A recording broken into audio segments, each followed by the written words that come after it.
Hey there, beautiful people. It's Dina bringing another daily dose. If you've ever found yourself in seasons of, as I say, treacherous terrain, especially in extreme parenting or being a special needs mom, sometimes that road can feel treacherous. It can feel like this rocky road, very difficult, terrain to go through.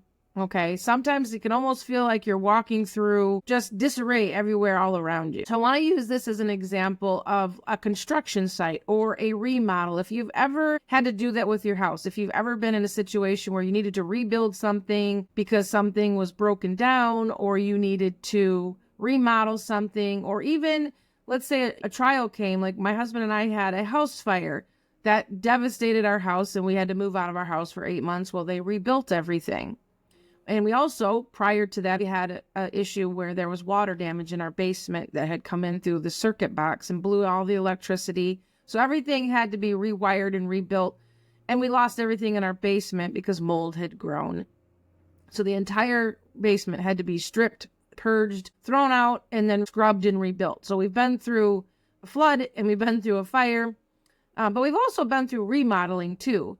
When we were going through that, our life was in complete disarray. It was very difficult. You had to learn to walk around stuff. When we were dealing with the mold issue, like everything had to be thrown out and it was put to the street. And then we had a big dumpster that we had to throw things away in. And then we had this pod in our yard for a while, that the things that were salvageable that we had to start to really re-clean. We had to go through every single item and purify it so it could go back into the house. Same thing with the fire. Everything had to go into a dumpster and we had to start over. And the house had to be gutted all the way up to the attic. Even the insulation had to be removed. So that was a big inconvenience, especially when we had to move out. We were in a hotel for a while and then we moved into a rental house, which was a fraction of the size of our house. So a couple things. We learned that we really didn't need as much as we thought we did. Even though it was inconvenient, we were still able to do that. But it was not something that, we thoroughly enjoyed doing, but we were able to get through it. Same thing with, the issue with the mold in our basement. A lot of that stuff all had to go upstairs and into our living room. So we couldn't use the living room upstairs because there was just boxes and things everywhere. It was all around us. And if you've ever done a remodel, you're tearing everything out so that you can rebuild it. So that is the same thing that happens in our life spiritually. God will allow us to go through difficult seasons, difficult things to purge, to clean up, to purify, to take all the rubbish out of our lives that is not serving us. Sometimes it's trauma, like the fire. Use that as an example. The fire was a trauma. So there's hard things that we have to go through that God didn't cause, but he will use that and he will heal us from that. And sometimes that healing process is not just a matter of forgiveness and moving on. You got to go deep. You got to reconstruct your heart. You have to reconstruct your mindset. So it might look like it's in disarray for a while. You might even feel like you're going through something even harder than the original offense or whatever that might be, because he's doing something new. So in order to do that, you got to pull everything out to rebuild it back up. When we were rebuilding our house, everything had to be pulled out to rebuild. But ultimately, what we came back to is something so much better than what we even lost. Especially when it came to the fire. Our house was brand new inside. Everything, all the way up to the insulation, like I said, in the attic was brand new. We had something better than what we lost. But while we were going through it, it was very hard. It was emotionally hard. It was hard letting go of stuff, things that could not be salvaged that were very important to us. That happened too when we were dealing with the mold. That was something that was a little bit different. There were things that we had in a storage room that were, photo albums and things like that. Mementos, family mementos that we just had to let go of. And I had to make peace with that because we could not clean it up or salvage it. I've even had a situation where our Google Drive ended up being corrupt and we lost everything. I lost years and years and years of work, writing, family photos, all of that. And I had to let it go. So there's times that God will purge everything from your life that just doesn't serve you anymore. Maybe it's something we were too attached to. I don't know, whatever it is that you're walking through.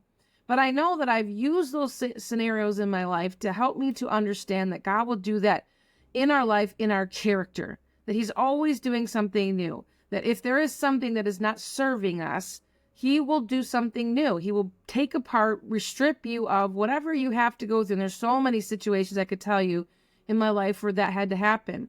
God had to take people out of my life or businesses out of my life or things that I had to let go of because they weren't serving me, or maybe I was walking in sin while I was doing that. And it was just time for him to do the work. Now, here's the caveat to that. I asked him to do the work. So if you're not seeking God and you're not asking him to make you new, to make you more like him, then maybe this message isn't something that will resonate with you. Maybe you are walking through that and God is trying to speak to your spirit and say, it's time to let this stuff go. It's time to let that relationship go. It's time to let that friendship go. It's not serving you anymore.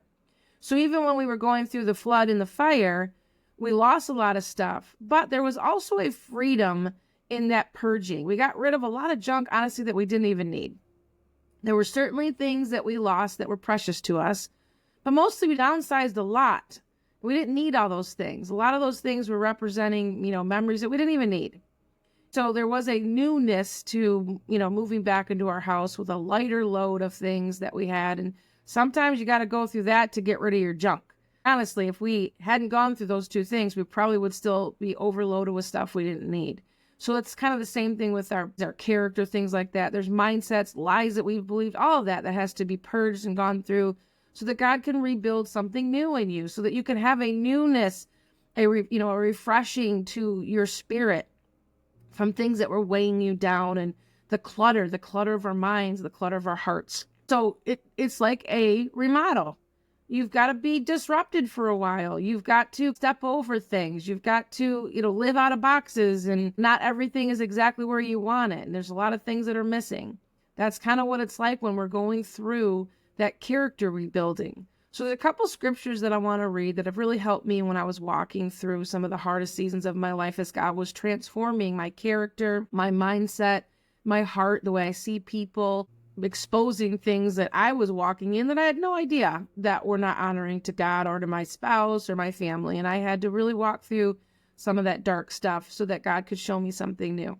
So here's the scripture that really helped me the most. It's in Isaiah 43:18-19. I'm going to read it in the Amplified version. It says, "Do not remember the former things or ponder the things of the past.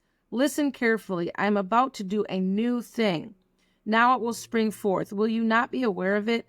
I will even put a road in the wilderness and rivers in the desert." God will do things that are completely impossible, like putting a river in a desert, when you surrender to him and when you allow him to do that new thing. The other scripture is in Ephesians, and this is Ephesians 4:22-24. I'm also going to read this in the Amplified version.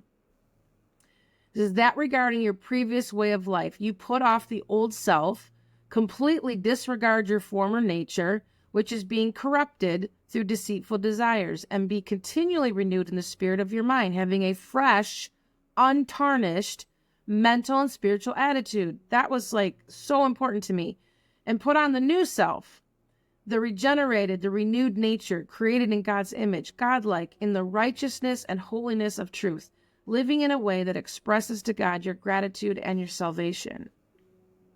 So for me, I asked for that. I asked for God to take out of me everything that was wicked, everything that was not in alignment with him, because there got to be a point in my life where I just could not even stand being around myself.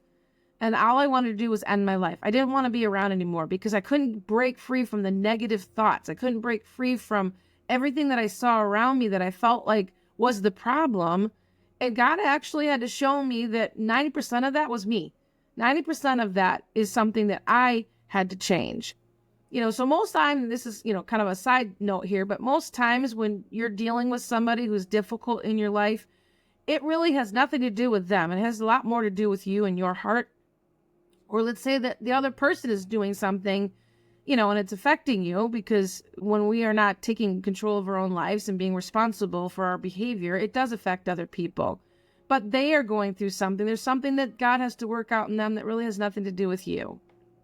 So there were things in my life that I didn't want anymore. It didn't matter whose fault it was. It wasn't even about that. I wanted freedom. I wanted freedom so bad that I was willing to do whatever it took. And I knew that I couldn't just end my life, especially after God brought me 𝘁cie. And not that my other children weren't just as important to me, but they would be able to take care of themselves. And I knew that 𝘁cie couldn't take care of herself. And I'm sure my husband could have handled it just fine. But I just knew that God was using 𝘁cie to actually save my life. I'm so grateful for the trials that I went through because it brought me back to him. And I learned that that's not really what I wanted anyway. I didn't want to end my life. I just wanted freedom from the pain. I wanted freedom from the struggle and striving. And that, honestly, only happened from surrender. And I say that a lot. I had to go through the remodel. I had to go through the rebuilding. I had to go through the purging, the junk, the things I didn't need, all of the hoarding that I was doing with my mindset, and, even clutter around me. I had to let that all go so that God could rebuild and give me something new and something better than I ever thought before. So did all the situations change in my life? No, they didn't. There's still a lot of stuff that I'm walking through that still looks the same as it did before, but I am no longer in despair. I am no longer in depression. I am no longer wanting to end my life. I love my life. I love who I am. I love who God created. I'm walking in the remodel now. Now, it's not perfect. I'm not saying that there aren't, improvements that still need to happen. But I'm able to walk in that freedom, even though the things in my life are not necessarily the way I want them. And that is okay because God transformed me. And it helped me to be a better person and a bigger person in that.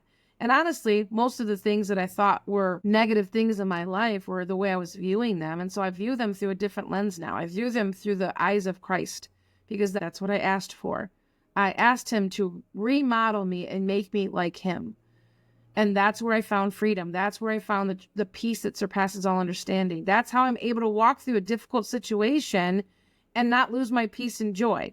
Now, there are moments I still falter. I just shared that in the video yesterday. And that's okay. This is the working out of our faith. This is not being perfect. I think this is about being the better version of yourself than you were yesterday. And that's ultimately what I want to do. I want to show up to the world as the best that I can. I want to be a light to the world. I want people to know that they're heard and seen. If I'm there in their presence, I want them to know Jesus. I want them to feel his love. It's not about me. But I can't do that until I get myself out of the way. I had to let go of myself and let go of my wants, needs, agenda, all of that so that God could rebuild me. And I had to go through a complete remodel. So anyway, I hope that this encourages you. And if you are walking through that treacherous terrain, trust that maybe God is doing something new. And it has to look disruptive for a while until the new comes. And sometimes he might redo it again, rebuild again. We go from glory to glory every single time we get to a certain level. That doesn't mean that's where we're supposed to stay. So we're always trying to get to that next level that God has for us. And whatever that assignment is. But I first had to learn who I was before I could even, get on an assignment with God. It was more important for him to show me how much he loved me and to have a relationship and walk in hand with him before I could actually do anything, to honor him and serve him or help anybody else. It's so important for you to take care of your own well-being first before you can ever really serve anyone else. So anyway, I encourage you today that God is doing a new thing. Trust the process. Don't give up. He will show you. He will make all things new. He will take your ashes and turn them into beauty. I promise you. Remember that the creator of the universe loves you. He's not done with you. He will finish the work that he started. I love you, and I can't wait for us to be back together again. Have an awesome day.